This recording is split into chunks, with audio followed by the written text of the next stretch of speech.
Assalamualaikum warahmatullahi wabarakatuh. Perkenalkan, saya Teldayanti dengan nomor BP 1711021007. Saya dari kelas 4A D4 Akuntansi.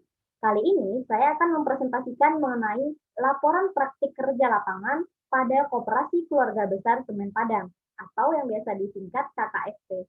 Selamat menyaksikan.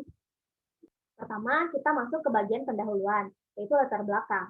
Perkembangan teknologi informasi dan telekomunikasi saat ini sudah mencapai kemajuan yang sangat pesat, seiring dengan perkembangan zaman. Berbagai informasi di seluruh dunia dapat dijangkau secara langsung melalui teknologi ini. Tentu, dengan kemajuan ini menyebabkan perubahan yang begitu besar bagi kehidupan manusia. Sumber daya manusia yang terlatih tentulah dibutuhkan pada era globalisasi saat ini. Nah, dengan adanya praktik kerja lapangan atau PKL di universitas dan politeknik di Indonesia sebagai bekal bagi mahasiswa untuk terjun ke dunia kerja. PKL merupakan salah satu syarat untuk menyelesaikan program studi Diploma 4 Mahasiswa Akuntansi Politeknik Negeri Padang. PKL dilaksanakan selama 3 bulan dan merupakan salah satu mata kuliah yang wajib ditempuh oleh mahasiswa. Di dalam PKL dapat dilihat penerapan ilmu dan praktik yang dikerjakan selama di bangku kuliah dan dilihat penerapannya di dunia kerja. Nah, selanjutnya kita masuk ke dalam profil entitas. Yang pertama, sejarah berdirinya KKSP.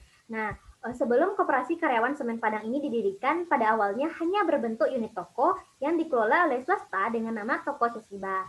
Nah, singkat cerita, Koperasi Karyawan Semen Padang atau KKSP disahkan akte pendiriannya pada tanggal 6 Oktober 1984 dengan Badan Hukum nomor 1478.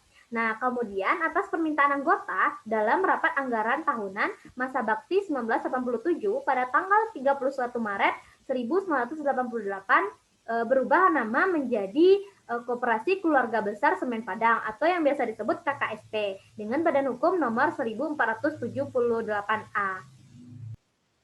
Selanjutnya adalah pelaksanaan kegiatan praktik kerja lapangan. Hal pertama yang dilakukan adalah pembuatan laporan keuangan untuk bulan Maret tahun 2021, yang mana pembuatan laporan keuangan merupakan suatu yang sangat penting dikarenakan laporan keuangan berfungsi untuk pengambilan keputusan dan digunakan untuk evaluasi kinerja perusahaan. Nah, di mana langkah-langkahnya adalah secara ringkas sebagai berikut. Yang pertama, copy folder Februari 2021, ubah yang dikopikan menjadi Maret 2021. Kenapa di copy bulan sebelumnya? Karena di KKSP menerapkan sistem accrue, di mana biaya dibebankan sama setiap bulannya, dan di akhir akan disesuaikan berapa yang terrealisasi. Yang selanjutnya, WS Zahir Februari 2021, pindah HPP diubah menjadi WS Zahir Maret 2021 biasa. Kenapa ada 2 laporan keuangan? Karena ada 3 unit yang memang HPP-nya besar dan berhubungan langsung dengan KKSP, di mana nominal untuk bebannya memang terbilang jauh lebih besar dibandingkan unit lainnya. Unit yang tersebut diantaranya adalah unit pabrik kantong, sapu jalan, dan transportasi semen curah. Untuk pembuatan laporan keuangan, ini sangat dibutuhkan kemampuan Excel yang bagus, dan pembuatan rumus serta rumus shortcut yang memang harus kita ketahui, agar pembuatan laporan keuangan lebih cepat, tepat, akurat, dan sesuai dengan keinginan dari manajemen.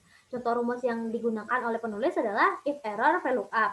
If error VLOOKUP ini adalah melihat data baik secara vertikal maupun horizontal untuk dipindahkan ke data laporan keuangan yang diinginkan. Kenapa menggunakan if error? Agar data yang kosong menjadi nol. Nah, untuk tombol shortcut yang sering digunakan misalnya paste value, copy paste, dan lain sebagainya.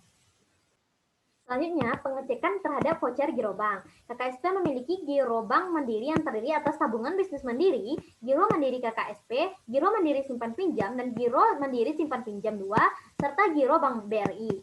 Nah, langkah-langkah pengecekan voucher adalah sebagai berikut. Pertama, contoh penerimaan pinjaman. Lihat nomor dan nilai nominal yang ada pada voucher kas masuk dengan nomor referensi yang ada di lembar buku besar. Nah, yang kedua, lihat nominal voucher kas masuk dengan nilai nominal yang ada pada kwitansi yang di-print di simpan pinjam. Nah, yang ketiga, lihat jurnal yang ada pada jurnal voucher dengan kwitansi dari simpan pinjam.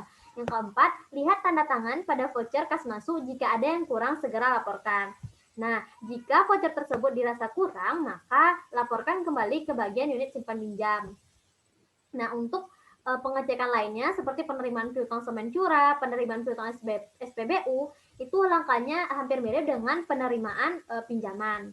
Nah, selanjutnya pembuatan rencana kerja anggaran kerja atau yang disingkat dengan RKAK. Sistem pembuatan rencana kerja anggaran kerja di Koperasi Keluarga Besar Semen Padang memakai sistem accrue, di mana semua biaya dibebankan di awal dan diakui sebagai hutang terlebih dahulu. Selanjutnya, jika sudah terrealisasi, maka akan dibebankan ke kas, di mana data untuk alokasi rencana kerja anggaran koperasi diambil dari proyeksi rugi laba KKSP pada tahun yang bersangkutan. Nah, selanjutnya pembuatan mutasi piutang lain-lain, hutang lain-lain, dan hutang pajak, di mana pembuatan ini dilakukan dengan cara membandingkan saldo kredit dan debit, dilihat saldo yang sama. Jika ada yang sama, maka beri tanda warna kuning. Itu artinya kewajiban tersebut sudah dibayar. Namun, jika saldo tidak sama, berarti kewajiban tersebut belum dibayar. Bisa jadi dibayar pada bulan berikutnya atau tahun berikutnya. Kemudian, buatlah rekapan dari saldo tersebut agar bisa dilihat mana kewajiban yang belum dibayar dan yang sudah dibayar. Nah, selanjutnya, menginput jurnal umum ke aplikasi Zahir. Langkah-langkahnya yaitu secara ringkas, yang pertama buka aplikasi Zahir, lalu klik Koperasi Keluarga Semen Padang, dan setelah itu masukkan login menggunakan nama dan password. Setelah itu akan muncul tampilan, lalu klik buku besar jika ingin menginput jurnal, klik transaksi jurnal umum. Jika ingin melihat jurnal yang telah diinput sebelumnya, klik daftar jurnal transaksi. Nah, setelah muncul form kosong seperti yang tertera pada gambar laporan, nah maka selanjutnya buat tanggal dan keterangan transaksi. Lalu masukkan angka pada kolom debit dan kredit. Nah, setelah menginput semua jurnal, cek terlebih dahulu, lalu klik rekam. Jika ingin mencetak jurnal, maka checklist pada kotak cetak. Selanjutnya, penulis juga diajarkan bagaimana mengodit laporan keuangan. Sebelum report diupdate dan sebelum laporan dirilis, maka diperlukan kembali memeriksa laporan auditor independen. Di mana yang dilakukan penulis adalah melakukan footing dan cross-footing, melakukan proofread dan tie-up. Nah, hal ini sama halnya yang pernah dilakukan di bangku perkuliahan. Selanjutnya, penulis juga melakukan pembuatan laporan ikhtisar KKSP. Dengan dibuat laporan ikhtisar KSP dan SP dengan tujuan untuk melihat bagaimana perusahaan berkembang dan berjalan dan dijadikan sebagai gambaran suatu perusahaan. Nah, di sini penulis juga membuat bahan rapat pengurus bulan Februari tahun 2021. Langkah-langkah terlampir di laporan penulis. Nah, selanjutnya untuk bagian pajak, di sini penulis juga diajarkan bagaimana menginput PPN keluaran dan PPN masukan, serta membuat faktur pajak retor. Nah, di sini PPN di sini aplikasi yang digunakan dalam penginputan pajak ini adalah aplikasi e-faktur. Nah, langkah-langkahnya terlampir di laporan penulis. Selanjutnya, pembelajaran yang diperoleh. Yang pertama, hal-hal positif yang didapatkan. Setelah melaksanakan kegiatan praktik kerja lapangan di Koperasi Keluarga Besar Semen Padang, ada banyak hal-hal positif yang penulis dapatkan. Yang pertama, penulis bisa belajar bagaimana bekerja dan bersikap di dunia kerja. Penulis diajarkan bagaimana seharusnya pekerja memahami dan beradaptasi dengan lingkungan kerja. Penulis bisa belajar lebih bijak dan menerima tekanan dari atasan. Nah, menyelesaikan pekerjaan sesuai dengan waktu yang diberikan oleh atasan. Selanjutnya, penulis bisa belajar lebih disiplin dan bekerja, serta penulis bisa belajar cepat tanggap dalam menyelesaikan masalah dalam pekerjaan. Selanjutnya, penulis juga menerima ilmu baru dan banyak mempraktikkan di tempat kerja, diajarkan hingga penulis paham. Dan penulis diajarkan memiliki mental yang semakin kuat dengan tekanan yang diberikan oleh atasan. Nah, penulis belajar tidak terlalu sensitif dengan lingkungan kerja yang terkadang berubah-ubah dan juga dengan mood atasan yang terkadang berubah-ubah. Nah, selanjutnya manfaat PKL terhadap pengembangan soft skill. Nah, setelah melaksanakan kegiatan PKL, penulis dapat mengembangkan soft skill kepemimpinan dan percaya diri yang dimiliki oleh penulis dengan dorongan dari rekan kerja dan atasan tentang soft skill yang dimiliki oleh penulis. Nah, selanjutnya, penulis dapat mengembangkan soft skill komunikasi yang dimiliki oleh penulis, berkomunikasi dengan rekan kerja, dengan atasan, dan dengan rekan magang. Kemampuan ini semakin berkembang dengan ajaran yang didapatkan di tempat PKL. Nah, penulis juga didapatkan soft skill cara bekerja sama yang baik, bagaimana bekerja dengan tim dan mengambil keputusan dalam menyelesaikan masalah yang ada. Nah, penulis juga dapat mengembangkan soft skill dalam teknologi seperti penggunaan rumus dan shortcut di Excel dan Word, teknologi jaringan komputer dan teknik bekerja cepat dalam mengerjakan tugas yang diberikan agar pekerjaan yang dilakukan sesuai dengan tepat waktu. Nah, selanjutnya, manfaat magang terhadap kemampuan kognitif dan kekurangannya. Setelah melaksanakan kegiatan PKL di Koperasi Keluarga Besar Semen Padang, penulis dapat menerima dan meningkatkan kemampuan kognitif, baik itu secara pengetahuan dan teknologi.